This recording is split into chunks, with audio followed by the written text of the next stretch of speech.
Hello दोस्तों, आप सभी का ज्ञानेंद्र फैन चैनल पर स्वागत है। और मैं आप लोगों के सामने एक कथा सुनाने जा रहा हूँ, जो प्रसंग है श्री कृष्ण जी का जन्मोत्सव। सुखदेव स्वामी ने कहा, हे राजन, जब वासुदेव जी श्री कृष्ण जी को यशोदा के गोद में सुलाकर मथुरा चले गए, तब यशोदा जागी और उसने बालक का मुख चंद्रमा के समान देखकर नंद जी को कहला भेजा कि तुम्हारे पुत्र हुआ है, आकर देखो। सो उन्होंने बड़े प्रेम से जाकर श्याम सुंदर को देखा। नंद और यशोदा ने अति प्रसन्न होकर अपना जन्म सुफल किया। नंद जी ने वेद के अनुसार नांदी मुख श्राद्ध किया और श्याम सुंदर के तेज से नंद जी का घर प्रकाशित हो गया। यह आनंद समाचार गोपी व ग्वालों से सुनते ही अपने अपने घर मंगलाचरण मनाया और ब्राह्मणों को गोदान दिया। यहाँ पे एक दोहा दिया गया है कि ब्रजवासी तेरथ फिरे को बन जनी आए।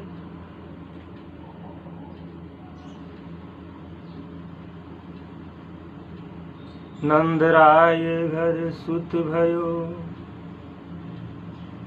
देव बधाई आज। जब प्रातः काल नंदलाल जी ने ज्योतिषियों को बुलाकर बालक उत्पन्न होने की शायद पूछी, तब पंडितों ने कहा कि हे, ये हमारे विचार में यह लड़का दूसरा परमेश्वर मालूम होता है। यह राक्षसों को मारकर पृथ्वी का भार उतारकर गोपीनाथ कहलाएगा और सब संसारी जीव इसका यश गाएंगे। यह बात सुनकर नंद जी बहुत प्रसन्न हुए और दो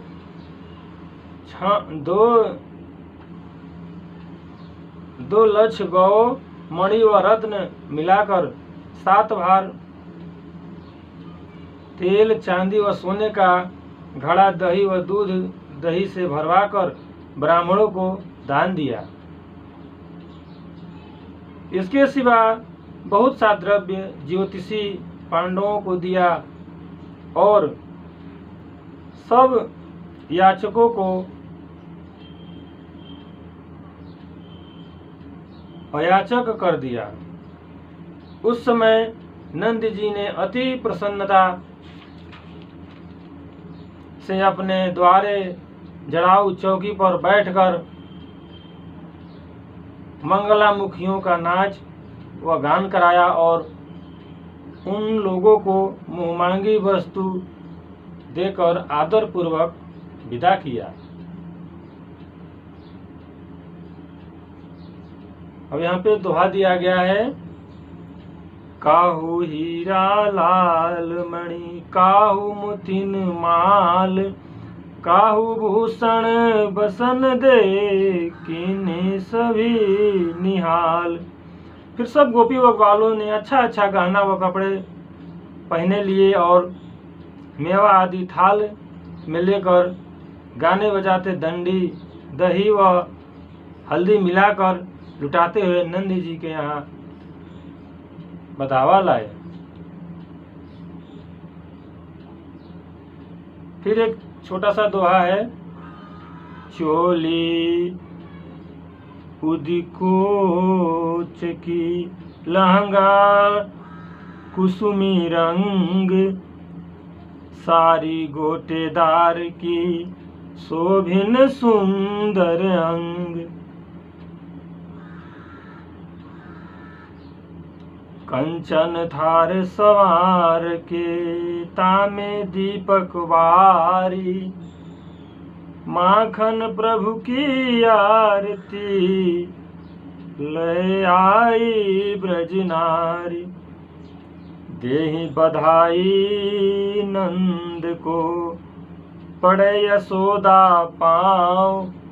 कहे प्यारे लाल को, नेक हमें दिखलाओ। जब ऐसे मीठे वचन सुनकर यशोदा ने श्याम सुंदर का मुख खोलकर दिखा दिया, तब सब ब्रजबाला सांवली मूर्ति मोहिनी मूर्ति को देखते ही परमानंद हो गई और उन पर मोती व रत्नादिक निछावर करके आशीर्वाद देने लगी कि हे नंदरानी, तुम्हारा बालक लाख वर्ष जीता रहे। गोकुलवासियों ने उस दिन अति हर्षित होकर ऐसा दधिकादो खेला कि सब गली व बाजार में दही दही हो गया।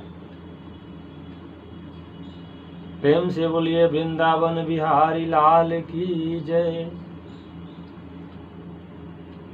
गोपियां सोहर गाकर नंद जी को आनंद की गालियां देती थी और नंदराय यह सुनकर परमानंद होते थे। रोहिणी अति हर्षित से गोपियों के साथ नाचने लगी। उस समय ब्रह्मादिक देवता अपनी अपनी स्त्रियों समेत विमानों पर बैठकर आकाश मार्ग से ब्रजमंडल पर आए और अप्सराओं ने अपने अपने विमानों पर नाचना व किन्नर व गंधर्वों ने अनेक रंग का बाजा बजाकर गाना आरंभ किया। देवताओं ने फूल बरसाकर आपस में कहा कि गोकुलवासियों का बड़ा भाग्य है कि जिन पर्व परमेश्वर का दर्शन ब्रह्मादिक देवताओं को जल्दी ध्यान में नहीं मिलता, उन्होंने यहाँ नर्त अनुधारण किया है।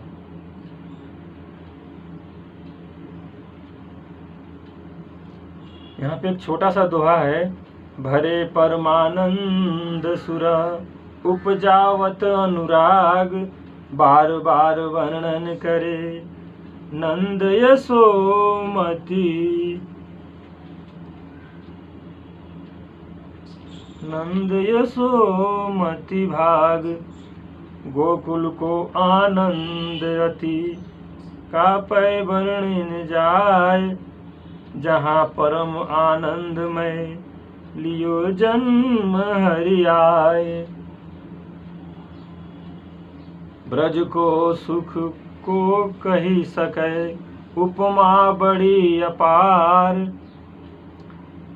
दुख निधान मन वाजन, लियो मनुज अवतार। इतनी कथा सुनाकर सुखदेव जी बोले, हे राजन, उन दिन नंद जी के स्थान पर जैसा आनंद हुआ वह समाचार मुझसे वर्णन नहीं हो सकता। नंद जी ने सब ग्वालों को अच्छे अच्छे पदार्थ भोजन कराए और उत्तम उत्तम भूषण व वस्त्र पहनाकर उनकी इच्छा पूर्ण की। यह आनंद समाचार सुनकर उस देश की सब मंगलामुखी व याचक नंद जी के यहाँ आए।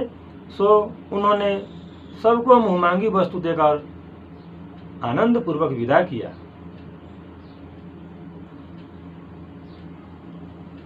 पुत पूतन जन्मो, जसुदा इतने सुन के। वसुधा शब दौरी, देखन को आनंद भयो। निधावत गावत मंगल गौरी। नंद कछु इतनो जो दियो। घन श्याम कुबेर मति वीरो। वहीं देखत ब्रज ही लुटाए दियो। न बची बछिया छछिया न पिछौरी। हे राजन, उन्हीं दिनों महादेव जी योगी रूप से वैकुंठ के दर्शन हे राजन, उन्हीं दिनों महादेव जी योगी रूप से वैकुंठनाथ के दर्शन करने को नंदराय के द्वार पर आए और उन्होंने भिक्षा न लेकर ब्रह्मा का दर्शन बड़े प्रेम से किया।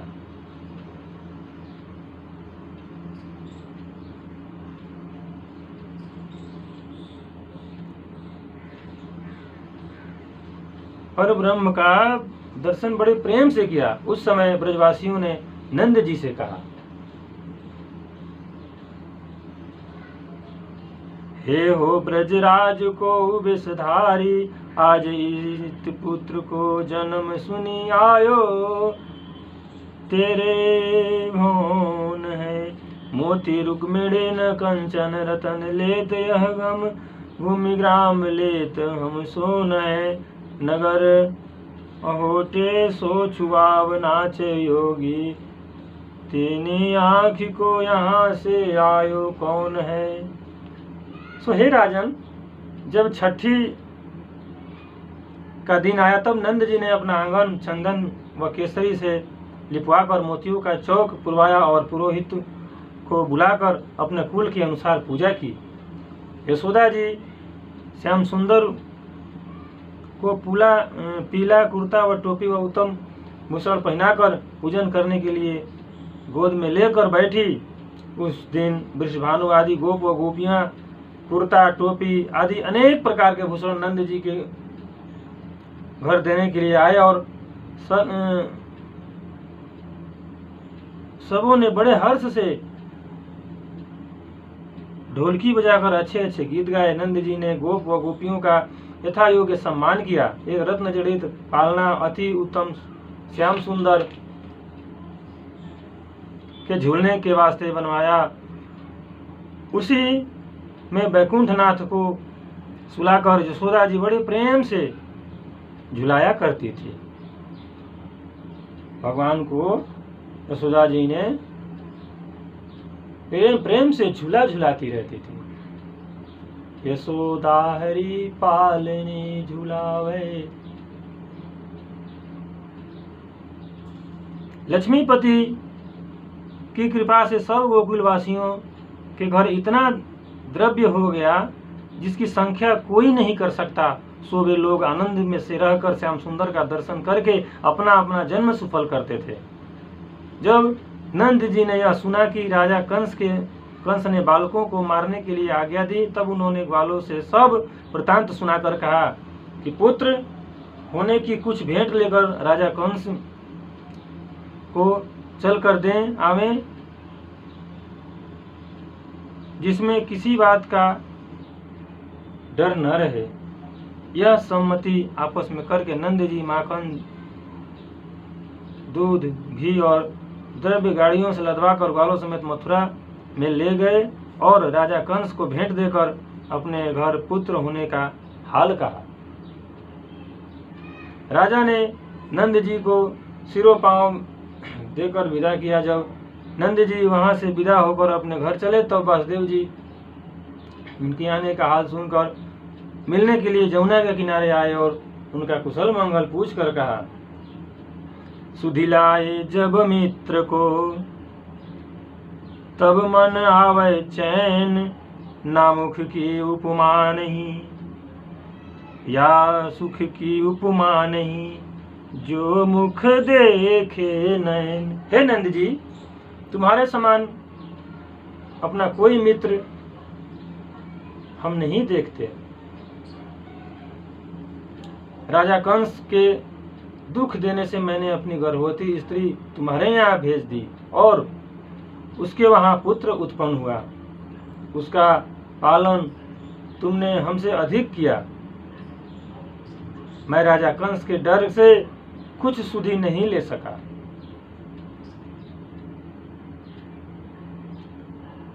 यह तुम्हारा बड़ा उपकार मेरे ऊपर है। इसके बदले जन्म भर तुम्हारी सेवा करूं तब भी ऋण नहीं हो सकता। तुम्हारे यहाँ पुत्र होने का हाल सुनकर मुझे बड़ा सुख हुआ। तुम्हारी स्त्री यशोदा श्री कृष्ण जी बालक समेत अच्छी तरह गोकुल में गौओं के चरने के लिए घास अच्छी उपजी है।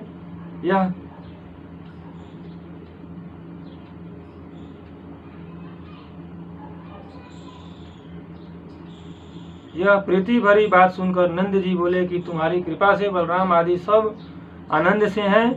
उनके उत्पन्न होने के उपरांत मेरे भी बालक हुआ, पर कंस ने तुम्हें दुख देकर तुम्हारे लड़कों को मार डाला। यह हाल सुनकर मुझे बड़ा दुख रहता है, क्या करूं, इससे कुछ मेरा बस नहीं चलता। ऐसा सुन वासुदेव जी बोले, हे मित्र, विधाता ने जो हमारे कर्म में लिखा है, विधाता ने जो हमारे कर्म में लिखा है वह किसी तरह मिट नहीं सकता। संसार में जन्म लेने से कौन नहीं दुख पाता। तुम मेरे बड़े मित्र हो, इसलिए मैं अपने व तुम्हारे लड़कों में कुछ भेद नहीं जाना। पर राजा कंस इन दिनों बड़ा अंधेर कर रहा है। हाल के जन्मे हुए बालकों को मरवा डालता है। तुम यहाँ आए हो, राक्षस लोग चारों ओर बालक ढूंढते फिरते हैं। ऐसा न हो कि कोई राक्षस गोकुल में जाकर कुछ उपद्रव करे। गई पूतना आज ब्रज को बालक घातिनी, करी हैं कछु आकाज बेरी, बेरी धाम सुधि लीजिए। हे नंद जी, तुम पराक्रम भर अपने व मेरे बालक की रक्षा करते रहना। आगे परमेश्वर मालिक है, और जब सावकाश मिले तब दर्शन देना। उसके बाद नंद जी वासुदेव से विदा होकर ग्वालों समेत गोकुल को चले, और चलते समय बोले, बिनती किन्हो मित्र सो, डारेयु जनि बिसराय, माखन प्रभु जू बुलाई हैं, करी फेरी मिलेंगे आए।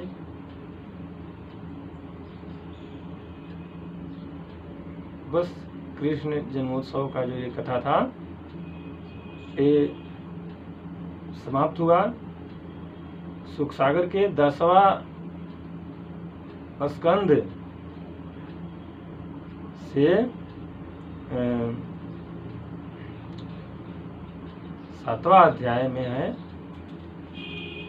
ये सुखसागर में 10वां स्कंद और 7वां अध्याय से लिया गया है। इसमें कुछ त्रुटि हो तो कृपया क्षमा कीजिएगा। और आप लोग को यदि ये कथा पसंद आए तो चैनल को लाइक, सब्सक्राइब और कमेंट जरूर करें नेक्स्ट वीडियो के लिए। तब तक के लिए, अगले नेक्स्ट वीडियो तब तक के लिए मुझे अनुमति दें। जय हिंद, वंदे मातरम।